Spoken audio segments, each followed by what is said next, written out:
В 3% молоке на самом деле 50% калорий вы получаете из жиров. Это не молоко 3% жирности, это молоко на самом деле 50% жирности.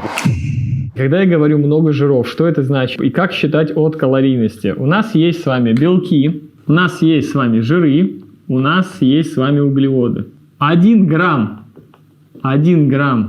и 1 грамм дает разное количество энергии. То есть 1 грамм белков дает нам 4 калории энергии. Слушайте, ну это открыли ученые, и мы этим с вами можем пользоваться. 1 грамм жиров дает 9 калорий энергии. У него калорийная плотность в 2 раза выше. И 1 грамм углеводов дает тоже 4 калории энергии. И когда мы с вами употребляем 1 грамм жиров, то мы с вами получаем в 2,5 раза больше калорий энергии из жиров. То есть, а наш организм-то он должен получать энергию-то отсюда. Вот это топливо. Не дизельное топливо жировое, а вот это вот углеводное, причем еще из хорошего источника углеводов. И у нас калорийная плотность, но никто же не смотрит на это. В основном все нутрициологи даже учат людей, что тебе надо есть столько-то грамм, заметьте, да, грамм. Тебе надо есть столько-то грамм этого, столько грамм того, столько грамм того. И человек, в принципе, не понимает, да, что если он перемножит, а он посмотрит, а сколько-то на самом деле в процентах он получает калорий в течение дня из того или иного нутриента. Давайте вот возьмем пример молока. Как продовольственная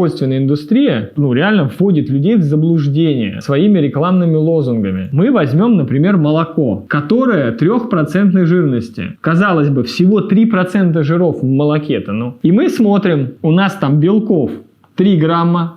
Вы переворачиваете, смотрите состав. У нас там жиров 3 грамма. И углеводы у нас здесь 4 грамма. Теперь мы с вами по простой формуле математической перемножаем, что у нас 3 грамма, а здесь 1 грамм 4 калории, мы перемножаем на 4, получаем с вами 12 калорий мы получаем из белков. Понятно?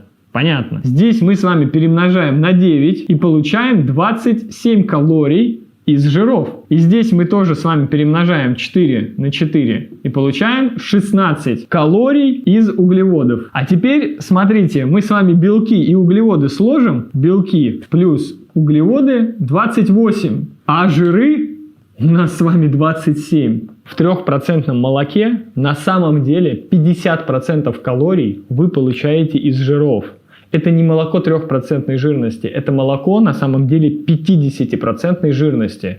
49, да, если там быть точным. Вы получаете 50% калорий из жиров, вы употребляете жировой продукт, на который, в принципе, наша система не рассчитана. Она как бы от этого начинает страдать. А если мы возьмем 15% сметану, которая считается маложирная, легенькая сметанка, там этот дисбаланс будет еще больше, там 85% вы будете потреблять из жира. А если взять еще более жировые продукты, там еще больше.